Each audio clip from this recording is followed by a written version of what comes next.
A billionaire CEO saved a single dad's dying daughter just to get her pregnant. Part 2.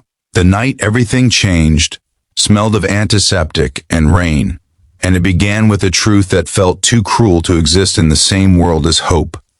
A little girl lay between life and death, her breath shallow, her heartbeat a fragile whisper, while two adults on opposite ends of power and poverty were about to be tied together by a decision that would haunt them both.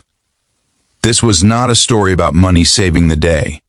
It was a story about desperation colliding with obsession, about a miracle that came at a cost no one fully understood until it was far too late. Before the story pulls you any deeper into that moment, take a second right now. If you believe in kindness, in second chances, and in stories that remind us our humanity still matters, please like this video, share it with someone who needs hope, comment your thoughts, and subscribe to the channel. Your support keeps stories like this alive. Ethan Cole had learned how to disappear inside silence. Since the death of his wife 3 years earlier, he moved through life like a shadow, speaking only when necessary, existing only for one purpose: keeping his daughter, Lily, alive. She was 7 years old, small for her age, with tired eyes that had seen too many hospital ceilings. A rare congenital blood disorder had slowly drained the color from her life, and every specialist Ethan could find delivered the same verdict in different words. Without an experimental treatment that cost more than Ethan could earn in 10 lifetimes, Lily would not survive the year. Ethan worked 2 jobs, slept in waiting rooms, and sold everything that wasn't nailed down, but hope kept slipping through his fingers like sand. On the other side of the city, high above the noise and struggle, Victoria Ashford watched the world from glass walls and steel floors. She was the billionaire CEO of Ashford Biotech, a woman whose name made markets tremble and headlines burn. Power had come early to her, sharpened by betrayal, loneliness, and an illness of her own. A rare reproductive condition meant her body could not sustain a pregnancy, and time was running out. She had everything except the one thing she wanted most: a child biologically hers. Science had failed her repeatedly, and every loss carved something colder into her heart. To Victoria, legacy was survival, and she refused to let her bloodline end with her. Their lives collided because of a clerical error, a misdialed number, and a desperate father who answered a phone he did not recognize while standing beside his dying child. Victoria had been searching for genetic compatibility, for a solution so extreme it bordered on immoral, and Ethan's daughter's genetic markers appeared in a research file connected to Ashford Biotech's charitable wing. What began as a data point became an obsession when Victoria realized Ethan carried the same rare markers she needed. To her, he was not a man yet, but an answer. Victoria moved quickly, the way powerful people do when they believe time is an enemy they can still outrun. Lily was transferred to a private wing of a hospital funded by Ashford Biotech. The experimental treatment began within days, administered by doctors whose confidence felt unreal. Ethan barely understood how it was happening. One moment he was begging charities for help, the next he was watching machines worth millions hum softly beside his daughter's bed. The miracle worked faster than anyone predicted. Color returned to Lily's cheeks, her vitals stabilized, and for the first time in months, Ethan saw her smile without pain behind it.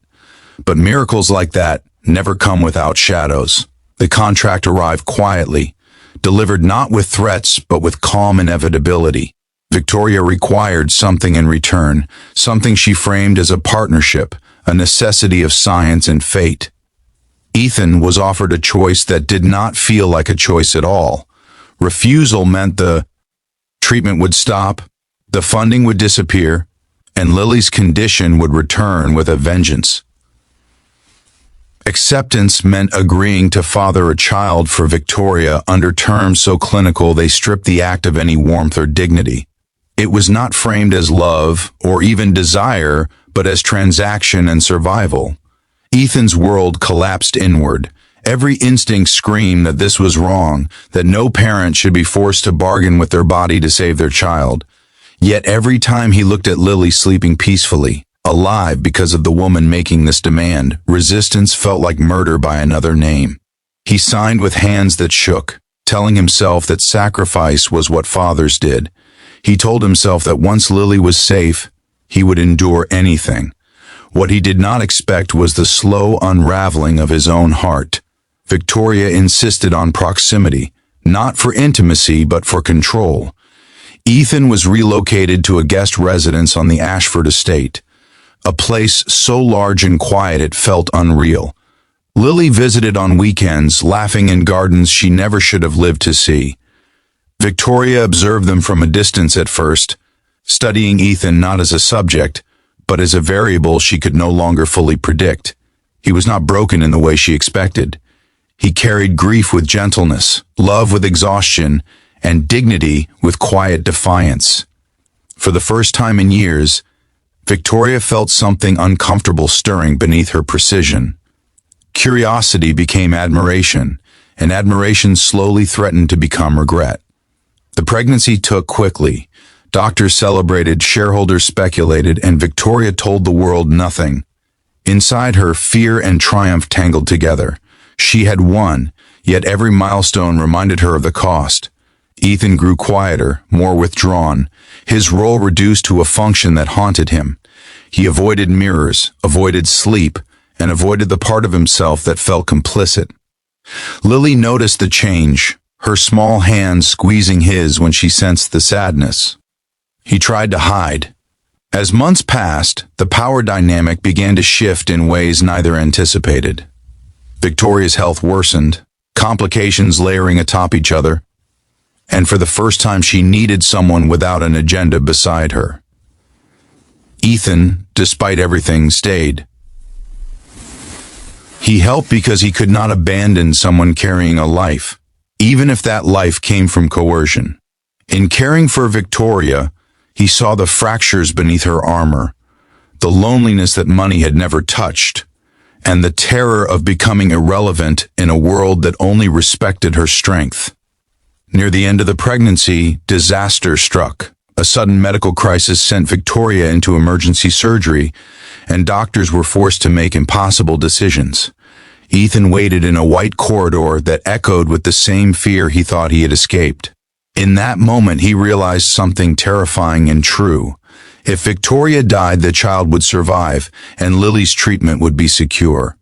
The thought horrified him, not because of what it meant for Victoria, but because part of him understood it.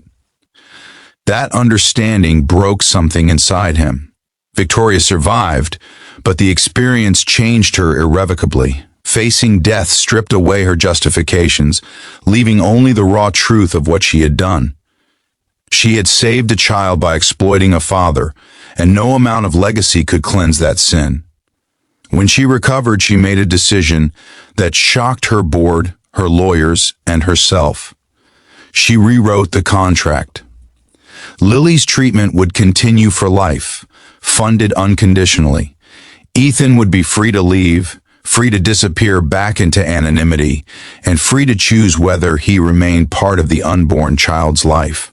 Ethan did not leave immediately. Freedom felt heavier than captivity. He stayed long enough to see Victoria hold her newborn son, long enough to see tears cut through the mask she had worn for decades. There was no redemption in the moment, no perfect resolution, only the fragile beginning of accountability. Ethan took Lily home soon after, back to a small apartment filled with sunlight and ordinary sounds. She ran, laughed, and lived, and that was enough. Before this story reaches its final breath, take a moment right here.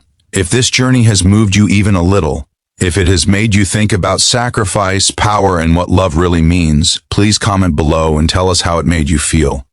Your voice matters more than you know. Time passed. Lily grew strong. Ethan learned how to breathe again. Victoria stepped back from the empire she built, focusing instead on raising her son with humility she never thought possible. Their lives drifted apart, connected only by a shared history that could never be erased. Some wounds did not heal cleanly, but they stopped bleeding. And sometimes that was the closest thing to peace. If this story touched your heart, if it left you feeling heavy, hopeful, or quietly changed, please like, share, and engage with this video. It helps these stories reach others who may need them more than we know. And just before you go, write one word in the comments that describes how this story made you feel. Because in the end, this was never just a story about a billionaire or a single dad. It was about what people are willing to give up when love and survival stand on opposite sides of the same impossible choice.